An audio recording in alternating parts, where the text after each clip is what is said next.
Hello, everybody, and welcome to episode 2 of the 8th Street Connection Show. We will be recapping week 1, which was very eventful, and previewing week 2. I'm here with my lovely co-host, as always, Devin Shell. He had a miraculous Sunday night with Green Bay comeback win on against the Bears and a big fantasy victory. So I'm assuming week 1 was good for you, Shell. Was it not? Oh my God, fantastic! You couldn't have scripted a better day. You start to bottom. Yeah. We had football. We had football all day, capped off by Rodgers leaving, looking like he'd passed, only to rip it, which ripped out the hearts of the Green Bay Packer faithful. But then comes back and just delivers a huge win for you guys. So I'm sure you were pumped. Like we talked about earlier, I've never been in a moment in my life where I never want to watch football again and just possibly end it. But then, no, Jesus touched him and said, "You know what? Some super good pain meds got into his system, and he was good to go, baby." Yeah, he was good to go. He was big for me. That Geronimo touchdown was huge. I felt much more comfortable Monday night. But anyways, we'll get into it here. First off, actually, I know a lot of people were mad. Specifically, Dylan voiced his opinions on the Slack channel about the current state of affairs with what is seemingly my run of good luck, 5 years, some might say, of good luck with this league. I don't know if people think it's my Dark Lord, my magic, my commish powers. Maybe people think I have that, but I'm just kind of curious what you think of the overall state of my commissioner powers / my luck, Devin, because I'm not gonna lie, I did get lucky this week. My team did not look good, but Isaac's trash team, terrible showing, definitely helped me get a win. You got any thoughts on that, Shell? I mean, it's tough to say year in and year out. It's always a completely new league, but there's one member of our league there's a couple that are consistently horrendous. The Fighting CJs are in a bad state right now.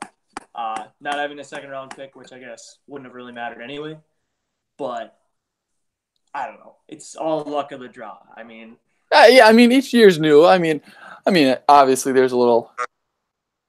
And we did joking with Dylan, but I mean, my reply was also somewhat joking towards Brett, but yeah, he's the only one who hasn't made the playoffs. I mean, Isaac has made the playoffs once or twice, so.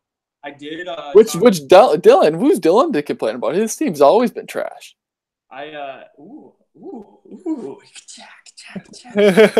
Did talk with a league member though. Matt Zebarth has been above average for a majority of the years, like an 8-5 kind of guy. Yeah, he is. He didn't play the first year, but he's been flirting with playoffs each year. I'm pretty sure. He's had like 2 8-5 years. Yeah. Also, side note, going into this season, I was exactly 500. Oh, my 6-7, 7-6 shit. I was literally 26-26. That's legendary. You are a very average fantasy player, so there's nothing else to say about that. Fine, I'm okay with being.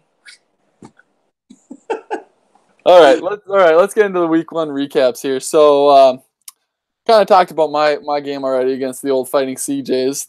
Dark Lord was able to pull his dark magic out and just cursed Isaac's team to just terrible luck with Goodwin going out, Kelsey being bad, Watson not doing well. I mean, I had my fair share of bad moments, but I just had just enough power.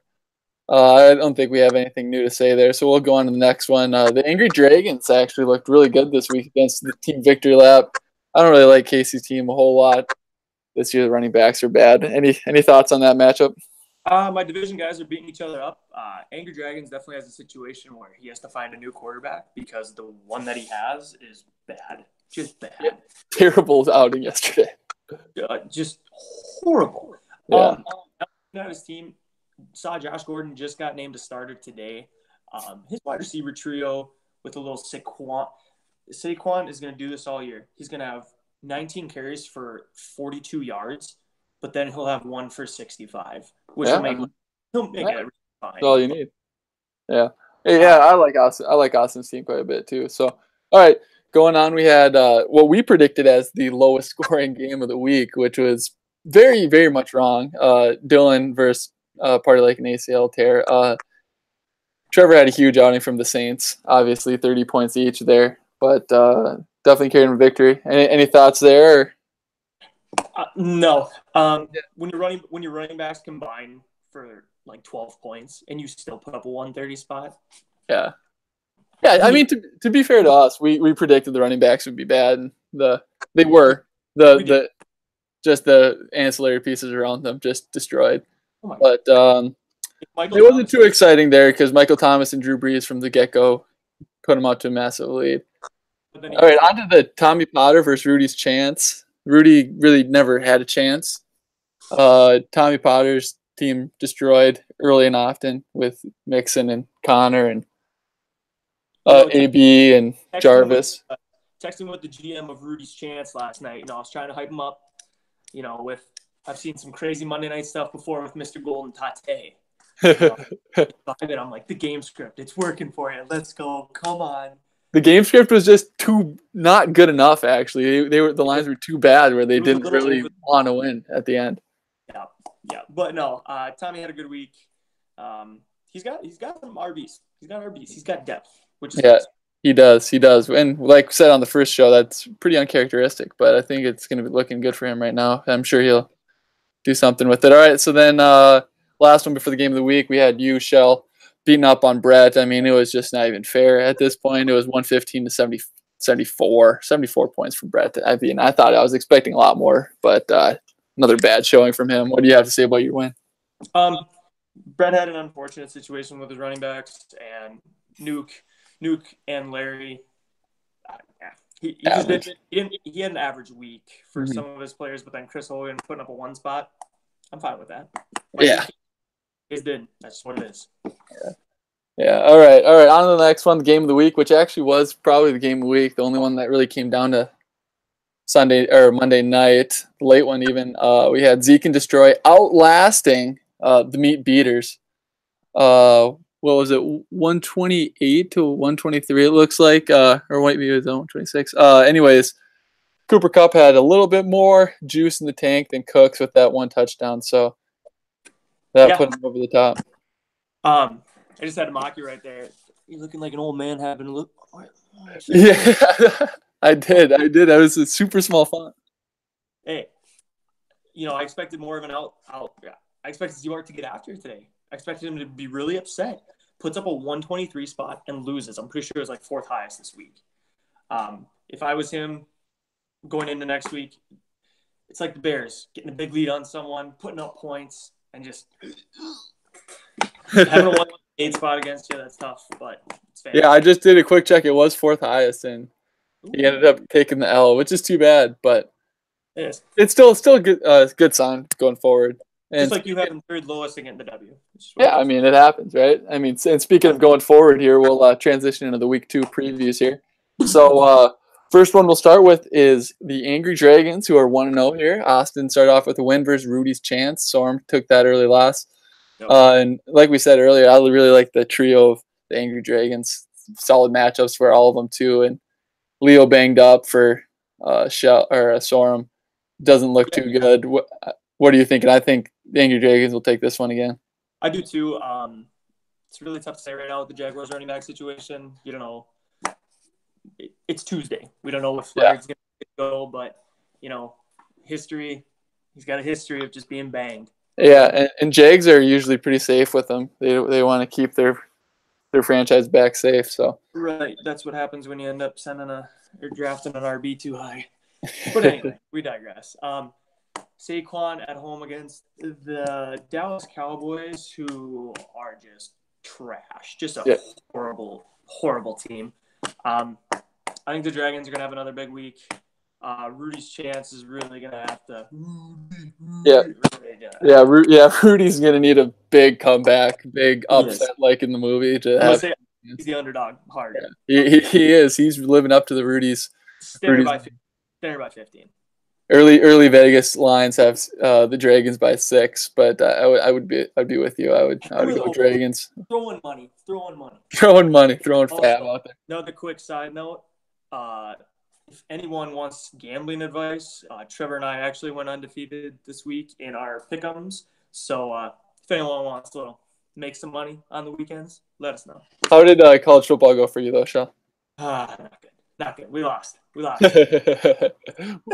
stick to NFL on this one. And Yeah. as of which, we'll go to Chuck Stream, who, as we talked about, had a horrific first one versus Tommy Potter, who had very good week one. Tom has his RBs for days. I think he'll probably parlay some of that RB luck he's had, which, I mean, luck and skill and getting good value. He'll parlay that into some kind of wide receiver stud, as he always does. But so I like Tommy Potter this week. I'll be interested to see which ones he plays. But that's the thing. It's a blessing and a curse. Having all these running backs, who are you going to start? Who's going to have the big weeks? When you're forced to play three guys, you got to live and die with the three guys. And you gave it everything you had. With, like, I'm looking right now, 5, 6 startable running backs. Yeah, I think it's probably 6, with a couple of those last ones being flexible. Right now, the line, Chuck Stream, 6-point favorite without Tommy Potter having a quarterback. I'm still going to go Chuck Stream. I see a big bounce back this week. Dalvin Cook, the Packers, I expect him to have a good game. It's going to be a banger of a Sunday noon game, which should just be prime time. They should already make it prime time. But, no, I'm going to go Chuck Stream. I really do. Wow. A little early upset right there with you taking Chuck Stream. Yep, I'm going Chuck Stream.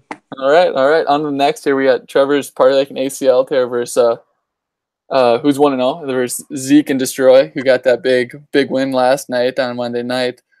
I just think Ellie's team's probably a little bit stronger. I mean, Trevor had a really good week one, but unless the Saints throw up 40 points a week, which they definitely might be, but 60 points from Breeze and MT is not happening every week. And Trevor had Greg in his massive third leg, Olsen go down, which isn't great for him. He's kind of had tough luck. So I don't know. I like Zeke and Destroy. What do you think? Kareem Hunt's going to have a bounce back. He's starting below Powell, which is better than that bullshit Colts running back he had last week. Wilkins.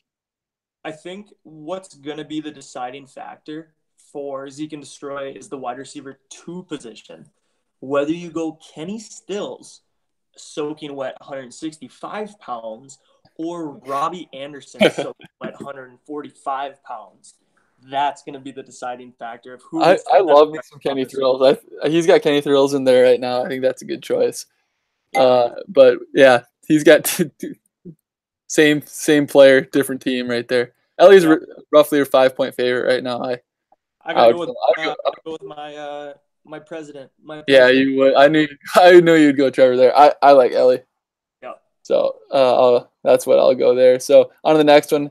We have my Dark Lord Bulgemort squad, who's ripping 1-0 versus the Meat Beaters, who are 0-1. So my team is drastically better, which actually couldn't be further from the truth. My team on paper just blows, but I'll have some dark magic come against Zeebs. Actually, I've had some pretty good luck in week 2 against Zeebs in the past.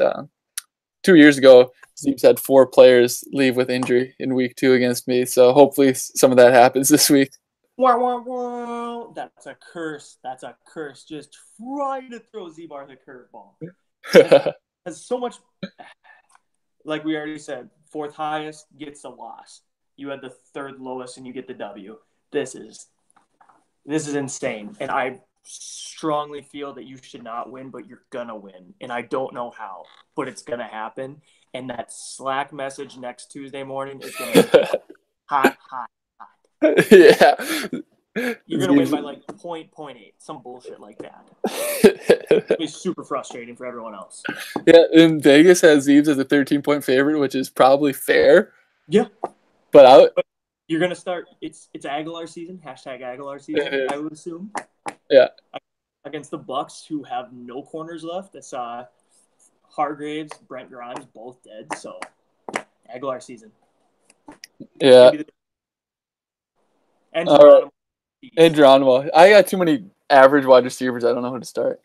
Well, average is Yeah, average is being fair. Anyways, on the next one here, we got the PR Battle of Pelican Lake. We have Mia's Lucky Day and Shell's 1-0 squad versus Team Victory Lap, who is still just resting on his laurels in his one ring. Casey's got a sick wide receiver duo, but the rest is leaving a lot to be desired. What do you think of your matchup here, Shelley? You're 16-point favorite. I kind of like you. even with the points. I like you too, man. But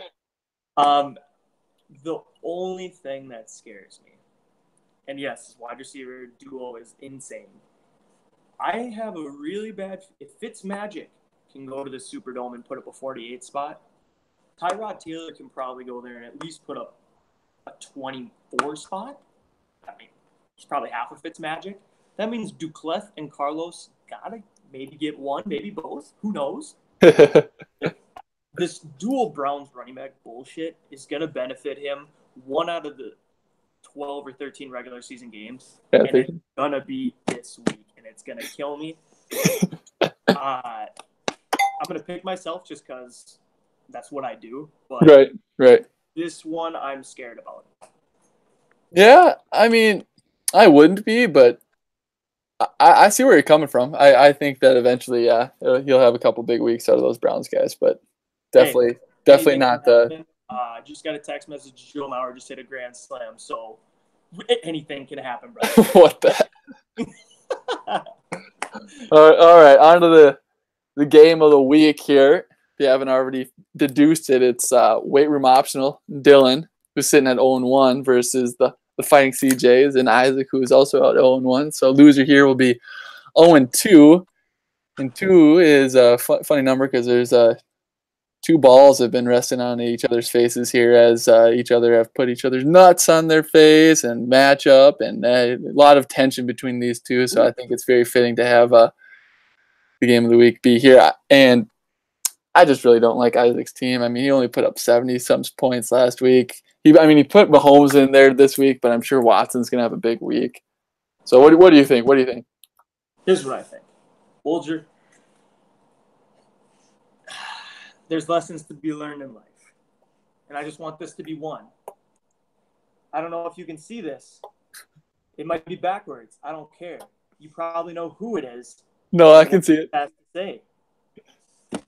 And I know one thing. You don't say a dead man is dead until he's fucking dead. You see this? See this, Alderman? He's coming. And guess who else is coming? Isaac's face. For you. Isaac's coming for you. He's going to throttle you. You're going to be 0-2 in the fucking dirt. Crying bitch on Slack all you want. It's over. That's a prediction. All right. We got Dylan's team already over. Wrap it up. Put him in the grave. It's over. Yeah, he's got no chance. No chance. All right. So that's the game previews here for week 2. Quick PSA before we leave here tonight, Shell. We had a good reminder from Trevor today that we need the league punishments sent in. So if you can do that as soon as possible, hopefully by Sunday, so I can get a list compiled, that would be great. What I'll do is I'll take all 12 punishments, put everybody who nominated each punishment in a list, and then the winner of our league will take their favorite 6 that they want the loser to do and give them that 6 that they pick, and the loser has to pick one of those punishments. So send them in. We can get a good list going, and I'll try to make sure we don't have any duplicates. So far, Trevor has put his in. Trevor's is really good. I like it. It's the loser has to do a open mic comedy show for at least 5-10 minutes. So we're gonna put somebody on the stand or possibly put somebody on the mic and make some good dad jokes or something like that. I think that would be really good. I could imagine some guys just being pretty decent at it, actually, and some guys just being atrocious. So I think, Shell, you'd do a pretty good job up there on stage. I would be petrified. I would have to be absolutely hammered. Oh, yeah, you'd have to have a couple drinks in you at minimum. Hey, real quick, too, I apologize if I'm not my normal self. I'm completely sober right now. As on the podcast last Saturday, I was fucking tuned up. Love it when I'm more like that. I will try to be like that for future videos. Got to get up early for work. I apologize to the league mates. I suppose work is a decent enough excuse for that. So actually, I also will share my punishment on here too. So I don't know if I've talked to a couple of you about this, but the 6, 12, 18, 24 challenge is what my punishment is going to be. And what this is, it's you have to do 4 activities. One is drinking beer, one is running miles, one is eating donuts, and the fourth is jerking off to completion. So you have these 4 activities you have to do, and you get to choose which one you want to do X amount of times. So that you have to do one 6 times, one 12 times, one 18 times, and one 24 times. So, for example, if I were to do this, I would do 6 JOs, 12 miles ran, 18 donuts, and 24 beers in a 24-hour span. You have 24 hours to complete. And 24 hours to complete the goodness that is the 6, 12, 18, 24 challenge. I think it would be fun if we had the loser do it at draft day next year. Walking around the Duluth cabin. Yeah. And we have somebody, confirming that they JO to completion, as that is part of the challenge. You can't go in there and give it to yourself for 30 seconds and not complete. So yeah, that's tough. So your thoughts on that challenge or that punishment? 6 in a day. I think my record in a 24-hour period's around that. Just right and young at the age of 15 or 22. It doesn't matter. Or yesterday. Holy smokes. But, God, a 24-hour period, that's a tough challenge. It's not easy, but I've read a couple articles / listened to podcasts where they've had guys in their early 30s who were able to complete the challenge, and they actually did 12. They actually did 12 JOs and 6 miles. Both of the 2 people who I've heard that have done it. So it's doable. It's doable. Holy smokes! Not bad. Not bad at all. Get a guy to go for the 24 JOs. Ooh, that would be a tall task to order. Choke your chicken till the feathers fall off. Oh, jeez. All right. On that note, I think we covered everything we need to for today's show. So get those free agent auction bidding claims in, and be some interesting and waiver wire acquisitions tonight, I'm sure. Who are you putting your money on, Shell? It's the highest bid on Lindsay. What do you think? Oh, I don't know. AP only went for 33. And he's definitely worth more than $33. I think he'll probably be going under 25. No, I think people have seen him, so I think he'll go for more of that. I bet you he goes for no more than 40 though. What do you think? Challenge accepted. You're going 45 or what? I have one waiver claim in right now. I'm gonna do a little research before Betty buy time, but my favorite thing is just seeing everyone's failed attempts. Yeah, that is fun looking at that. So Tommy's always got about 25 failed attempts. Are you going for D.D. Westbrook? No, probably not. No, that's gone. That's come and gone. My love. How many trade offers have you gotten today on the Tuesday after week 1? I've gotten 0 actually. I was kind of busy with school and stuff, so I haven't sent anything out. Even though I've been. No, that's not true actually. Tom was inquiring about a trade, so go figure on that one actually. But yeah, it's Tom. Has something to do with Evan Ingram at all? He asked if I wanted Ingram, but I told him I'd rather just. Yeah. I told him I'd rather just stream a tight end, play Jared Cook because he's a monster. Oh, fine. All right. Dropping Njoku. Yeah, Njoku. You got George Kittle. You're fine there. Funny. All right. Anyways, that's it for our show today. Hope you boys enjoyed it. We'll see you next week for week 2 recap, week 3 preview. Send us off, Shell. Hey, boys. Solid week 1 for everyone. Excited to get after week 2 and just be a lazy pile of shit again on another Sunday. So, school Vikings, and let's get after it.